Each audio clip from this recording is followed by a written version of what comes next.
क्या मैं आपको मम्मी कहकर बुला सकती हूँ? काश ऐसी सास भगवान सबको दे। अनु, मैं तुम्हें यह नहीं कहूँगी कि मैं तुम्हें बहू नहीं बेटी ही मानूंगी। बेटी बेटी होती है और बहू बहू होती है। मैं तुम्हें बेटी जैसा प्यार नहीं दूंगी, मैं तुम्हें बहू जैसा प्यार ही दूंगी। रह रहकर होने वाली सास के ये शब्द मेरे दिमाग में हथौड़े की तरह वार कर रहे थे। आज मुझे देखने पंकज के साथ उसके मम्मी पापा और दीदी जीजाजी भी आए थे। पंकज और मैं दोनों ही टीचर हैं। पंकज की जॉब लखनऊ में थी और मेरी दिल्ली में। पंकज मेरी बुआ जी के दूर के रिश्ते में कोई लगते थे। बुआ जी फूफा जी पंकज की और उनके परिवार की तारीफ करते कभी नहीं थकते थे। पंकज के मम्मी तो बुआ जी की इतनी तारीफ कर रही थी कि जैसे कि वो खुद ही टीचर हैं। पति और बेटा दोनों टीचर हैं, तो जाहिर है कि पैसों की कोई कमी नहीं है, लेकिन घमंड नाम की कोई चीज उनमें नहीं है। लड़ाई झगड़ा करना तो उन्हें आता ही नहीं। उल्टा उनकी हमेशा यही कोशिश रहती है कि उनकी वजह से किसी का भी दिल ना दुखे। खुद टीचर होने के बावजूद और इतना सारा पैसा होने के बावजूद खाना वे स्वयं ही बनाती थी। सिर्फ सब्जी आदि काटने के लिए काम वाली की सहायता लेती हैं। उनका मानना है कि खाना हमने स्वयं ही बनाना चाहिए ताकि घर के सभी सदस्यों को शुद्ध और सात्विक भोजन मिले। इतनी तारीफ सुनकर मुझे मन ही मन लग रहा था कि शायद यह संबंध अगर हो जाता है तो मैं अपने आप को बहुत खुश नसीब समझूंगी, क्योंकि कहा जाता है ना, पति पत्नी के गुण ना मिले तो भी चलता है, लेकिन सास बहू के गुण मिलना चाहिए, तभी वैवाहिक जीवन सुखी रहता है। यही सोचकर मैं मन ही मन खुश हो रही थी कि मुझे बहुत अच्छी सास मिलने वाली है। लेकिन आज जब उन्होंने बहू जैसा प्यार न देने की बात कही तो वो बात किसी के भी समझ में नहीं आ रही थी। आज तक सभी ने यही सुना था कि हर सास ऐसा ही कहती है कि तुम मेरी बहू नहीं बेटी हो, मैं तुम्हें बेटी जैसा ही प्यार दूंगी। लेकिन यहाँ तो सब उल्टा हो रहा था। बहू जैसा प्यार घर में सभी को आशंका हो रही थी कि कहीं वे शादी के बाद फिल्मों वाली ललिता पवार टाइप की सास तो नहीं बन जाएंगी। यदि ऐसा हुआ तो मेरा क्या होगा? मुझे तो सोचकर ही बहुत घबराहट हो रही थी।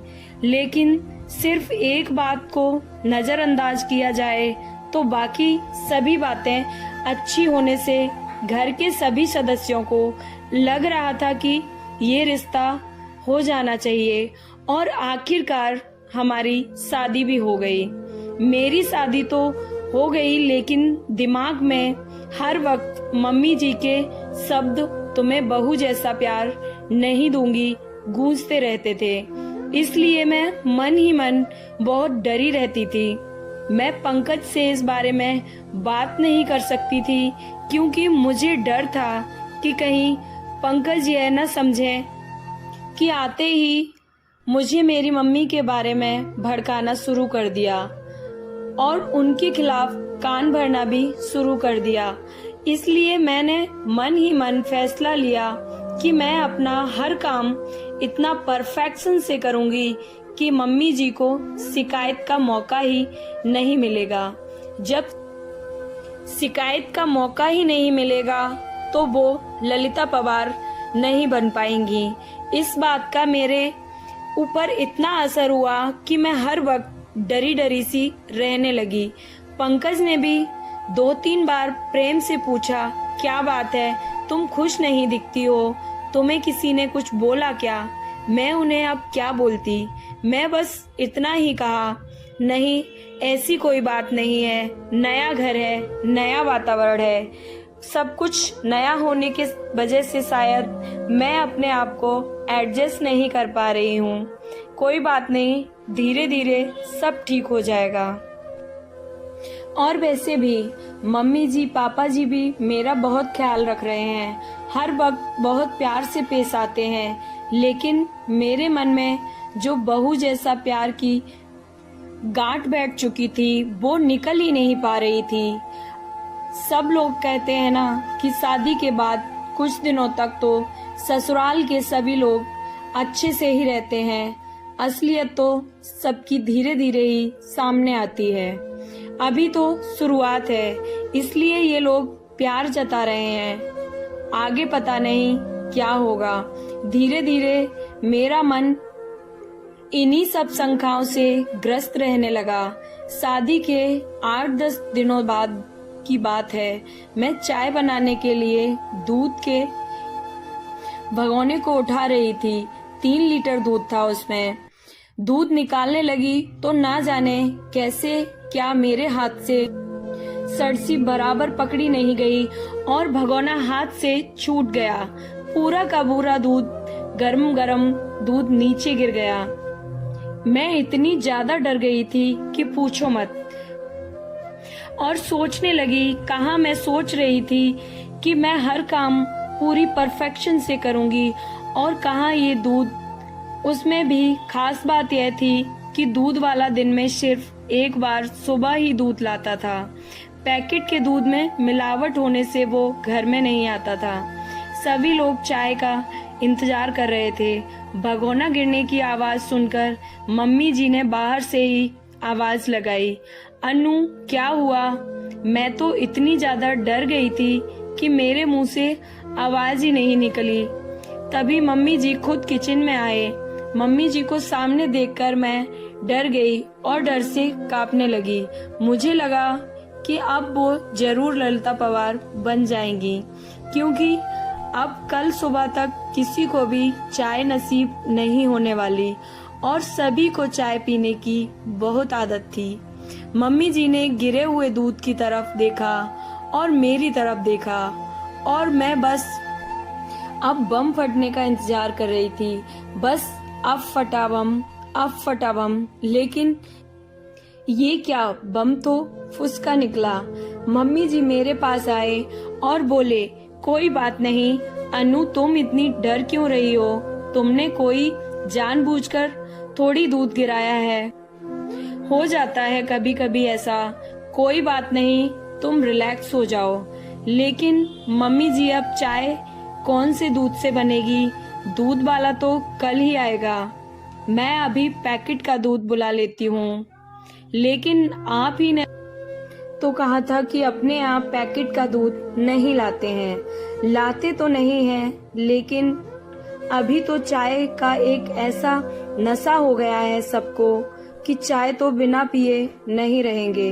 इसलिए इमरजेंसी में एक आध बार चलता है पैकेट का दूध।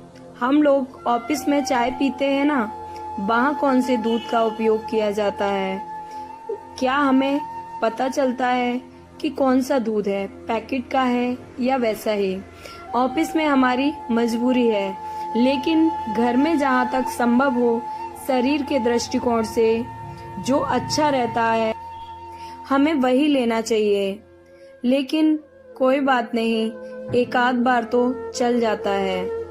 लेकिन रोज रोज थोड़ी दूध गिर जाएगा तुमसे। अब तुम रिलैक्स हो जाओ। मैंने मन ही मन सोचा कि मैं फिजूल में ही डर रही थी।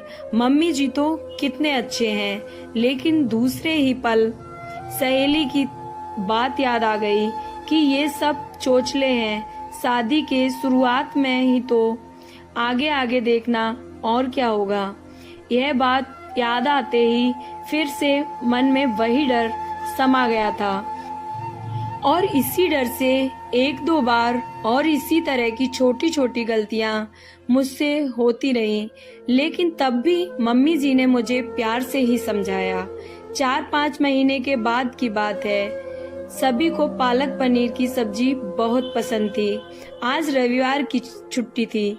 सभी को पालक पनीर की सब्जी बनाने का तय हुआ था। सब लोग खाना खाने को बैठे हुए थे। जैसे ही इन्होंने खाने का पहला कौर मुंह में लिया तो बहुत बुरा मुंह बनाया और एक घूंट पानी पीकर बोले कि आज सब्जी में नमक डाला है कि नमक में सब्जी डाली है। आज नमक डबल है सब्जी में। मुझे काटो तो खून नहीं था। हे भगवान, अब मेरा क्या होगा? अब जरूर मम्मी जी अपना बहू वाला प्यार दिखाएंगी। कहेंगी कि तेरी मम्मी ने यही सिखाया है क्या? पढ़ लिख कर नौकरी कर रही है, इसका ये मतलब नहीं कि तुम्हें सब्जी बनाना भी नहीं आना चाहिए। तुम्हारी माँ ने तो कहा था कि बेटी को सब आता है, फिर ये क्या? मैं ये सब सोच ही रही थी कि इतने में मम्मी जी ने मुझे जोर से झंझोड़ दिया। अनु, अनु, क्या हुआ? तुम काँप क्यों रही हो? रो क्यों रही हो? कुछ नहीं, वो सब्जी। मम्मी जी सॉरी, ना मालूम आज कैसे क्या नमक डबल हो गया। अब बस सब लोग खाना कैसे खाएंगे? फूल गोभी की सब्जी, दाल, चटनी और अचार है ना, खा लेंगे। तू घबरा क्यों रही है? घबराइए मत, लेकिन आगे से सब्जी बनाते वक्त थोड़ा ख्याल रखा करो। दोपहर में जब मैं और मम्मी जी अकेले थे तब वो बोली, शादी हुई है तभी से मैं देख रही हूँ कि तुम फ्री नहीं लग रही हो, कुछ परेशान रहती हो। ऐसा लगता है कि कहीं खोई सी या डरी डरी सी लगती हो। क्या बात है? यदि तुम मुझे नहीं बताओगी तो हम समस्या का निदान कैसे कर पाएंगे? यहाँ तुम्हारी मम्मी नहीं है, लेकिन मैं तो हूँ ना। तुम मुझसे अपने मन की हर बात कर सकती हो। उनके इतने प्रेम से बोलने पर मैं अपने आप को आज रोक नहीं पाई और रोने लगी। उन्होंने मुझे अपनी बाहों में भर लिया और कहा, अब बताओ क्या बात है? मम्मी जी, जब आप मुझे देखने आई थी तो आपने कहा था ना कि आप मुझे बेटी जैसा नहीं बहू जैसा ही प्यार करेंगी। हाँ कहा था, तो क्या हुआ? बहू जैसा भी कोई प्यार होता है क्या? और बहू की छोटी से छोटी गलती पर भी उसे इतना प्रताड़ित किया जाता है कि मानो उससे बहुत बड़ा गुनाह हो गया हो। इसलिए मुझे लगा कि आप मेरी छोटी से छोटी गलती पर महाभारत रचेंगी, इनको मेरे खिलाफ भड़काएंगी। इसी सोच के चलते मैं हर वक्त डरी रहती हूँ कि मुझसे कहीं कोई गलती नहीं हो जाए, मुझसे कहीं कोई नाराज नहीं हो जाए। बस आपको कोई मौका नहीं मिलना चाहिए। सच बताऊं तो आज तक मुझसे जो भी गलतियां हुई हैं वो सब इसी डर और घबराहट के चलते हुए हैं। लेकिन मेरी एक बात आज तक समझ में नहीं आई, बहू जैसा प्यार करूंगी ऐसा कहने पर भी आपने आज तक कोई भी मुझे डांटा भी नहीं है। और फिर आपने ऐसा क्यों कहा था कि आप बहू जैसा प्यार करेंगे? अरे पगली, मुझे नहीं पता था कि तू मेरी सादी सी बात को इतना दिल पर लेगी। एक बात बता, क्या कभी तूने किसी माँ को अपनी बेटी से यह कहते सुना है कि वो उसे बहू जैसा प्यार करेगी? नहीं ना। जब हम बेटी को बहू जैसा प्यार नहीं करते तो बहू को बेटी जैसा प्यार क्यों करते हैं? इसका तो यही मतलब हुआ ना कि हम बेटी को ज्यादा महत्व देते हैं, बेटी को ज्यादा प्यार करते हैं, इसलिए बहू से कहते हैं कि तुझे बेटी बनाएंगे, तुझे बेटी जैसा प्यार करेंगे। हम लोग बेटे को ज्यादा महत्व देते हैं, इसलिए बेटे को बेटे जैसा ही प्यार देते हैं। कभी भी बेटे से यह नहीं कहते कि तुझे बेटी जैसा प्यार देंगे। यदि हम बेटा और बेटी दोनों को समान समझते हैं तो बेटी को बेटी जैसा प्यार क्यों नहीं देते? मेरी नजर में जिस तरह बेटी को अपना एक अलग अस्तित्व है, उसी तरह बहू का भी अपना एक अलग अस्तित्व है।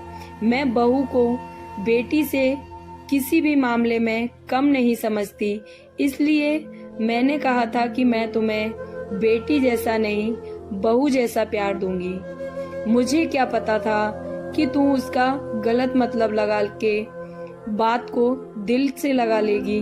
चल अब आंसू पोंछ, नहीं तो मैं सचमुच में फिल्मों वाली ललिता पवार ही बन जाऊंगी।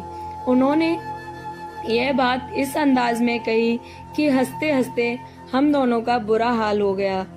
आज मुझे पता चला कि बहू वाला प्यार भी होता है और सास वाला भी। Thank you. स्टोरी अच्छी लगी हो तो प्लीज लाइक एंड सब्सक्राइब। जय श्री कृष्णा।